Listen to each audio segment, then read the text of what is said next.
오늘 주시는 하나님 말씀은 요한복음 11장 33절에서 44절입니다. 예수께서 그가 우는 것과 또 함께 온 유대인들이 우는 것을 보시고 심령의 비통히 여기시고 불쌍히 여기사 이르시되 그를 어디 두었느냐 이르되 주여 와서 보옵소서 하니 예수께서 눈물을 흘리시더라. 이에 유대인들이 말하되 보라 그를 얼마나 사랑하셨는가 하며 그중 어떤 이는 말하되 맹인의 눈을 뜨게 하신 이 사람이 그 사람은 죽지 않게 할 수 없었더냐 하더라. 이에 예수께서 다시 속으로 비통히 여기시며 무덤에 가시니 무덤이 굴이라 돌로 막았거늘 예수께서 이르시되 돌을 옮겨 놓으라 하시니 그 죽은 자의 누이 마르다가 이르되 주여 죽은 지가 나흘이 되었으며 벌써 냄새가 나나이다. 예수께서 이르시되 내 말이 내가 믿으면 하나님의 영광을 보리라 하지 아니하였느냐 하시니 돌을 옮겨 놓으니 예수께서 눈을 들어 우러러보시고 이르시되 아버지여 내 말을 들으신 것을 감사하나이다. 항상 내 말을 들으시는 줄을 내가 알았나이다. 그러나 이 말씀하옵는 것은 둘러선 무리를 위함이니 곧 아버지께서 나를 보내신 것을 그들로 믿게 하려 함이니이다. 이 말씀을 하시고 큰 소리로 나사로야 나오라 부르시니 죽은 자가 수족을 베러 동인채로 나오는데 그 얼굴은 수건에 쌓였더라. 예수께서 이르시되 풀어놓아 다니게 하라 하시니라. 아멘. 상당 기간 우리 암투병으로 고생하던 고 이어령 씨가 이어령의 마지막 수업이란 책에서 죽음에 관하여 이렇게 말했습니다. 그간 죽음에 관해서 많이 말했는데 마치 우리에 갇힌 호랑이를 보고 말했다면 지금은 철장 안에 호랑이가 나와서 덤벼드는 기분이다. 죽음을 좀 멀리 있을 것이라고 생각하고 말하던 때와 아주 중한 병에 걸려서 죽음을 눈앞에 두고 죽음을 바라보는 느낌이 얼마나 다른지를 우리 생생하게 표현하는 말입니다. 문학평론가이며 교수인 신영철 씨는 인생의 역사라는 책에서 죽음에 대한 고전을 3개를 들었습니다. 하나는 엘리자베스 키블리로스의 죽음과 죽어감에 대하여 라는 책인데 사람이 죽음을 마주칠 때 어떤 과정을 겪는지에 대한 이야기입니다. 먼저 부정하고 그 다음에 분노하다가 어느 순간 협상하고 그리고는 우울한 과정을 거쳐서 결국 마지막에는 수용하게 된다. 이런 5과정을 거친다. 죽음의 과정에 대한 교과서와 같은 책입니다. 많은 임상 사례를 보고서 또 기록하기도 한 것이기 때문입니다. 둘째는 톨스토이의 이반 일리치의 죽음이라는 작품을 들었습니다. 성공의 절정에서 판사 이반은 불치의 병에 걸립니다. 그제서야 자신의 삶을 되돌아보고 내가 그동안 잘못 살았구나 하는 깨달음을 얻고 그리고 난 3일 뒤에 죽는다 하는 이야기인데 죽음에 대한 여러 귀한 통찰력을 보여주고 있습니다. 셋째는 하이데거의 존재와 시간이란 책입니다. 저도 읽어보지 못했고 아주 어려운 철학서이지만 내용의 핵심은 모든 존재는 시간 속에서 죽음과 대면하여 진정한 삶을 살 수 있다는 내용이라고 합니다.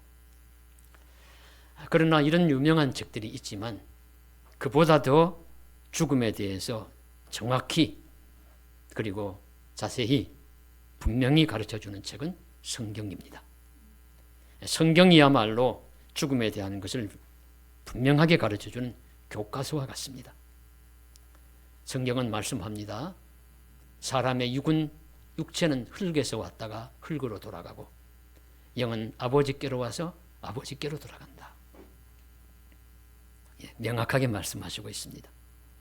외에도 성경은 인생이 가장 두려워하며 불안해하는 죽음이 무엇인지에 대해서 가르쳐주는 책입니다.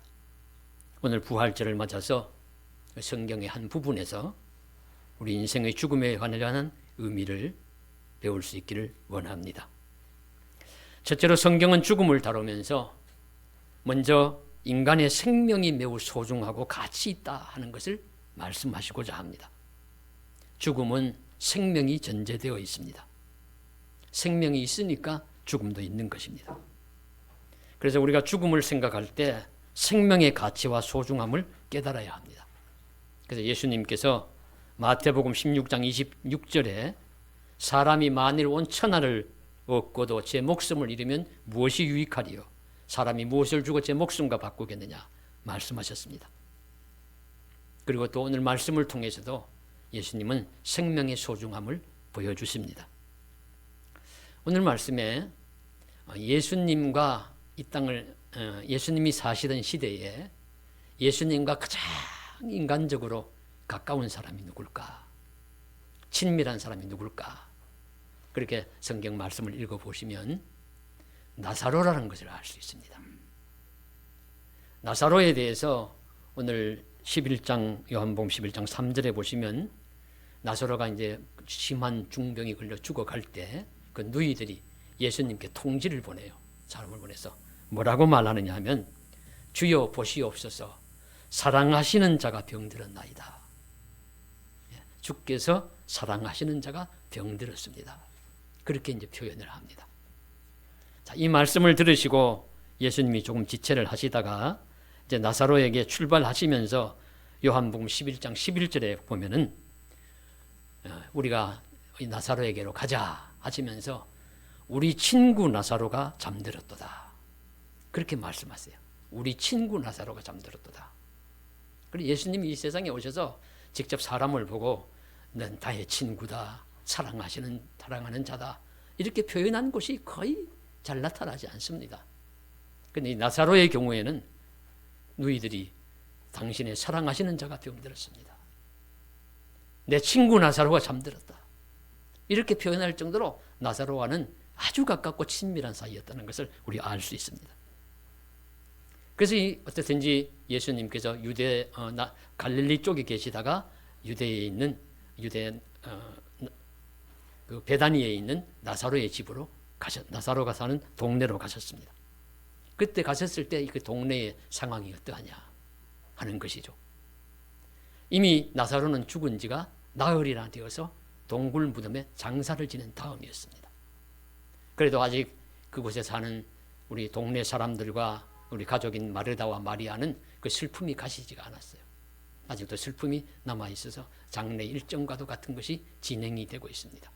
그때 예수님이 도착을 하니까 이 마리아가 반갑기도 하고 안타깝기도 하고 그래서 예수님을 보고서는 웁니다. 반가운 사람을 고인과 반가운 사람을 보면 또 같은 가까운 사람들이 눈물이 나지요. 당연하게. 그래서 이 마리아가 예수님을 붙들고 웁니다. 주께서 여기 계셨더라면 오라비가 죽지 아니하셨을 것을 하면서 우니까 동네 사람들이 보고서는 또 마음이 슬퍼서 울어요. 그래서 동네 사람들도 유대인들도 눈물을 흘리고 울기를 시작했습니다. 이때 예수님이 어떤 모습을 보이셨냐? 우리 35절 말씀 보시면 예수께서 눈물을 흘리시더라. 예수께서 눈물을 흘리시더라. 좀 우리 말로는 한 3마디 말로 되어 있고 글자 수가 여러 개 됩니다만은 원문이나 영어는 매우 간단합니다. 예수께서 우셨다. 그래서 영어 성경 보시면 Jesus wept, Jesus weep 되어 있어요. 예수께서 우셨습니다. 예수께서 눈물을 흘리셨습니다. 성경에서 가장 짧은 한 절이라고 합니다. 왜 예수님께서 우셨습니까? 이 짧은 문장이 우리에게 무엇을 말씀하시고 있을까요? 그 하나는 예수님은 참 신이시지만 또 참 인간이셨다. 예수님은 지정의를 가지신 그 감정을 가지신 슬픔을 아시고 눈물을 흘리시는 분이시다 하는 것을 보여주십니다. 그리고 또 하나는 그 울음의 대상인 친구 나사로가 예수님과 너무 가까운 사이였다. 너무 친밀한 사이였다. 친밀한 사이에 있었던 그 대상이 죽음을 당했을 때 사람은 마땅히 눈물을 흘리고 슬프게 웁니다. 이거 당연한 것 아니겠습니까? 나사로의 생명을 소중히 여기신다는 뜻입니다.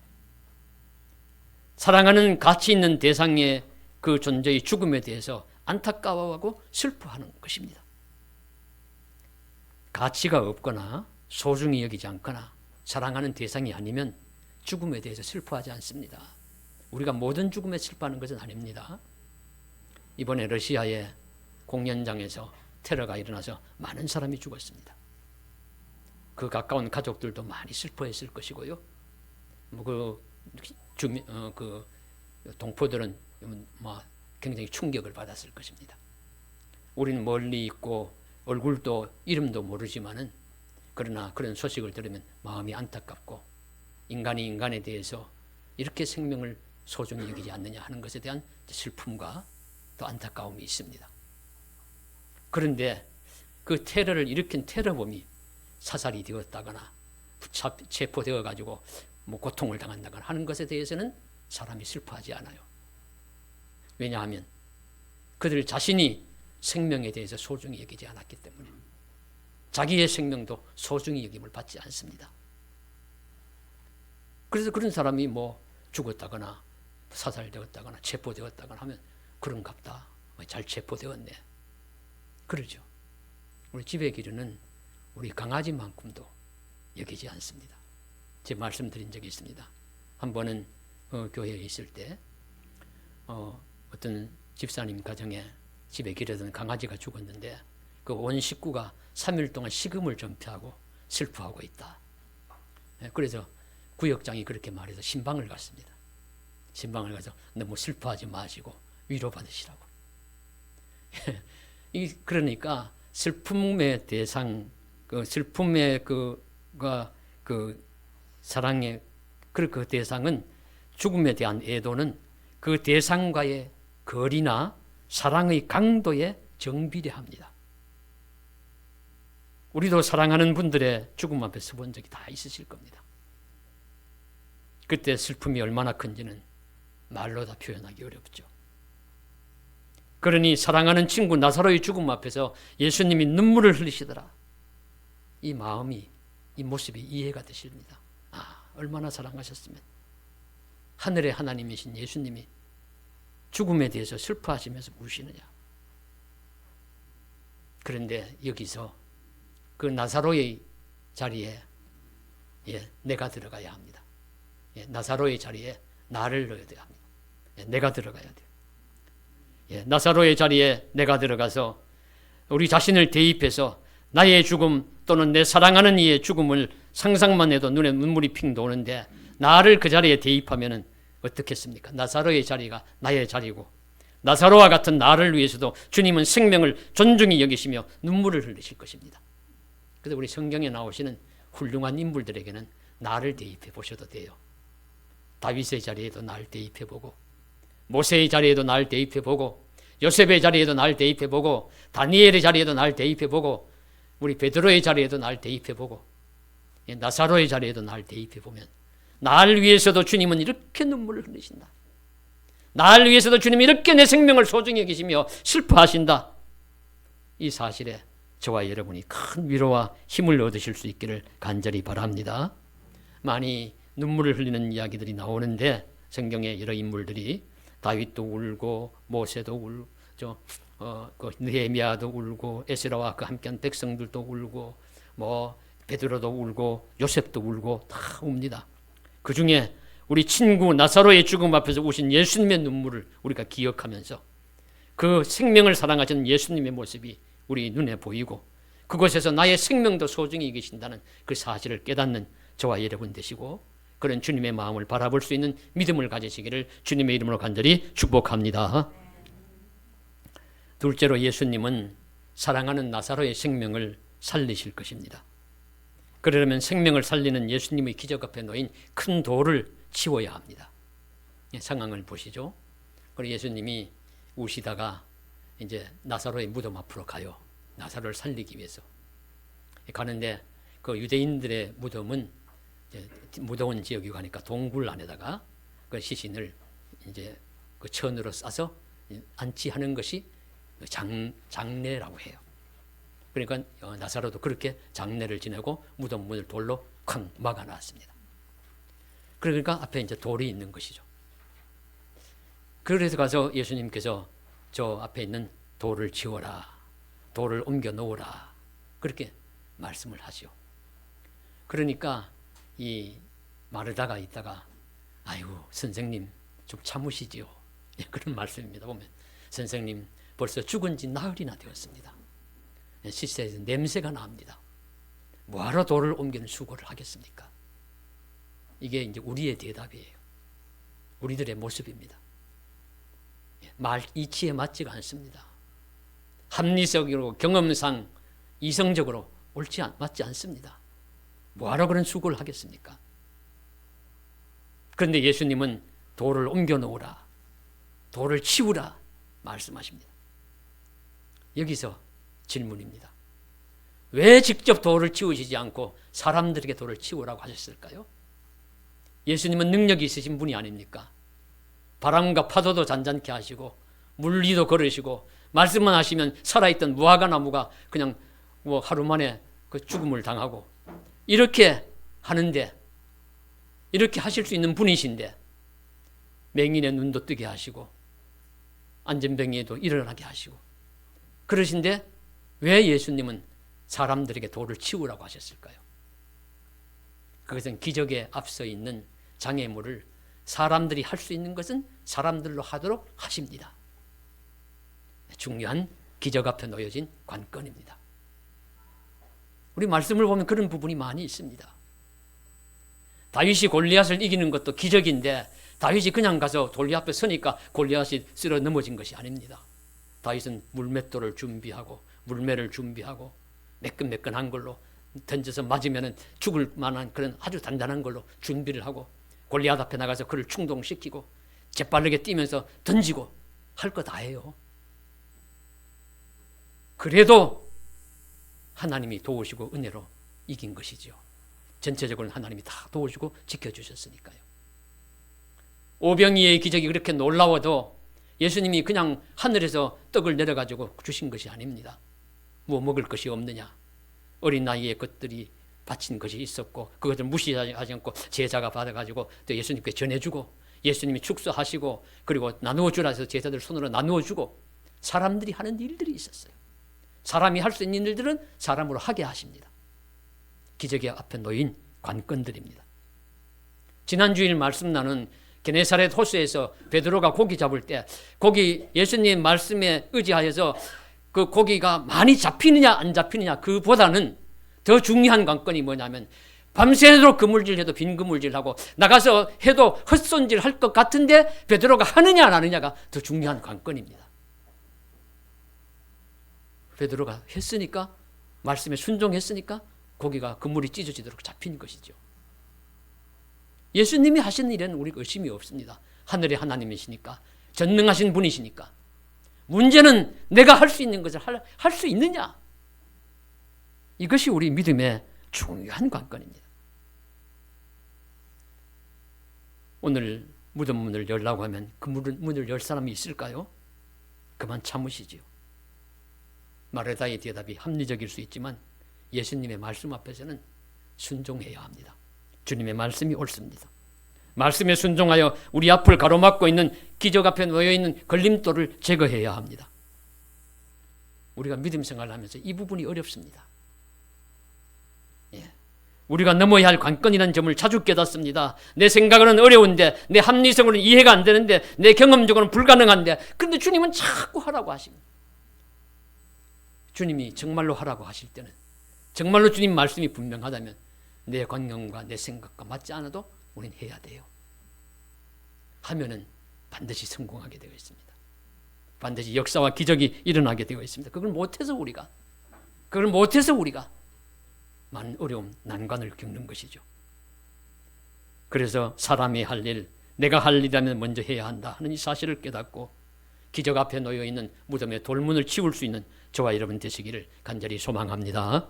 그런 믿음을 주시옵소서. 주의 말씀에 순종하여 돌을 옮기는 믿음을 주시옵소서. 간절히 기도하며 나아갈 수 있기를 소망합니다.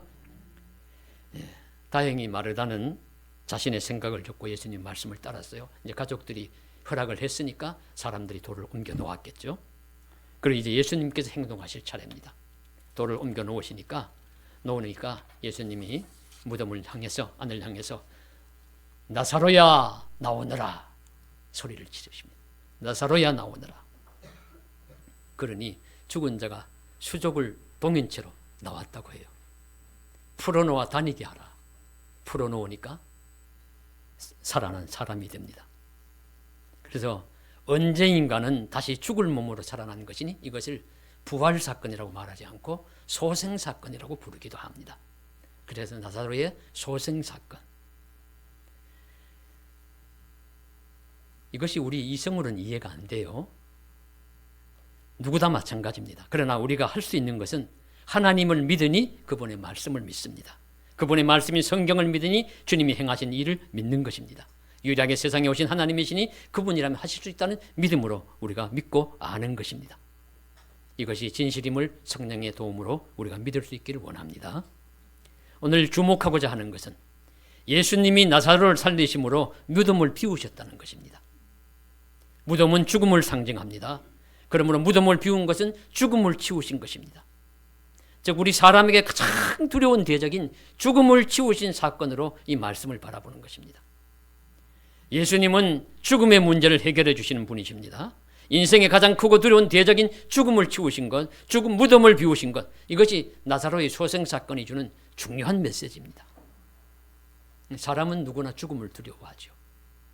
죽음에 앞서 있는 혹시 죽을까 또는 어떤 나에게 어려움과 큰 손해를 당할까 두려움과 불안이 다 있습니다. 그래서 우리는 한계를 가진 인간으로서 모두 불안과 두려움 속에 살아갑니다. 큰 권력을 가져도 마찬가지입니다. 아무리 돈이 많아도 마찬가지입니다. 누구든지 신기해 갖고 온 기술을 가져도 다 불안하고 두려움이 있습니다.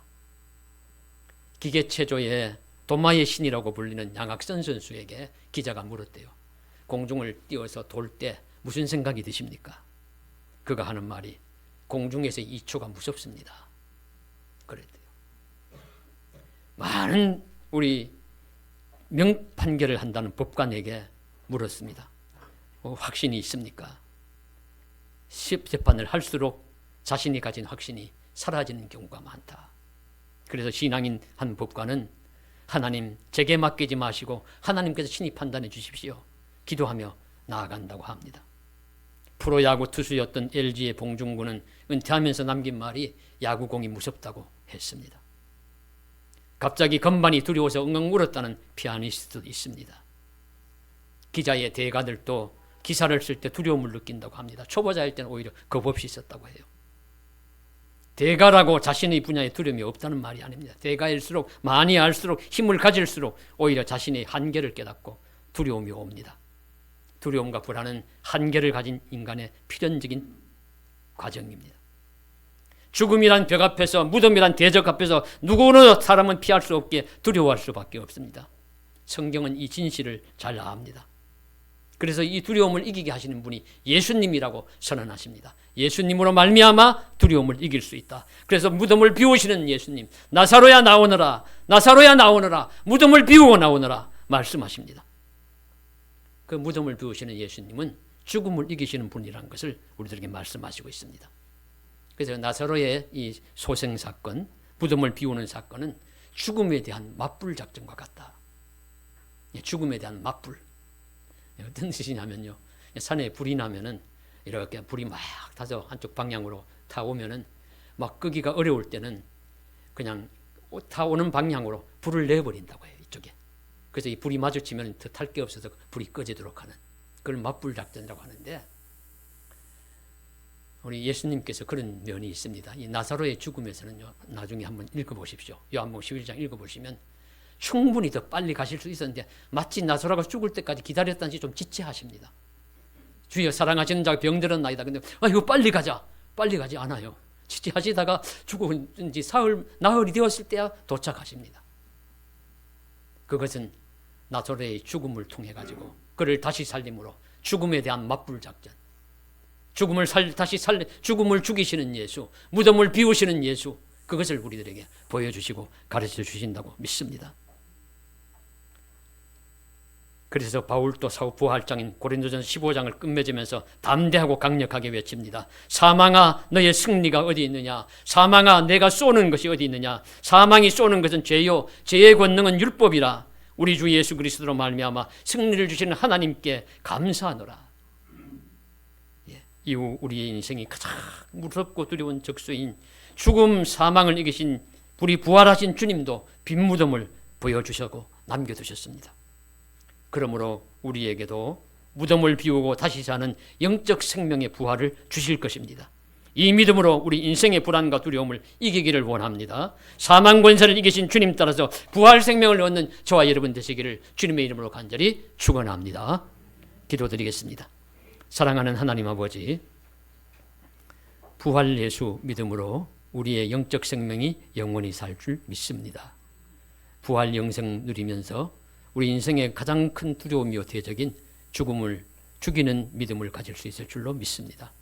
무덤을 비우시고 그리고 나사로를 다시 살리심으로 우리 인생이 다시 살아날 수 있다는 그런 예시, 본을 모범을 보여주셨습니다. 주님도 빈 무덤을 남기시고 부활하심으로써 부활의 첫 열매가 되시고 너희도 앞으로 믿음으로 살아갈 때 영원히 영생하여 살아갈 것이라는 약속을 주셨습니다.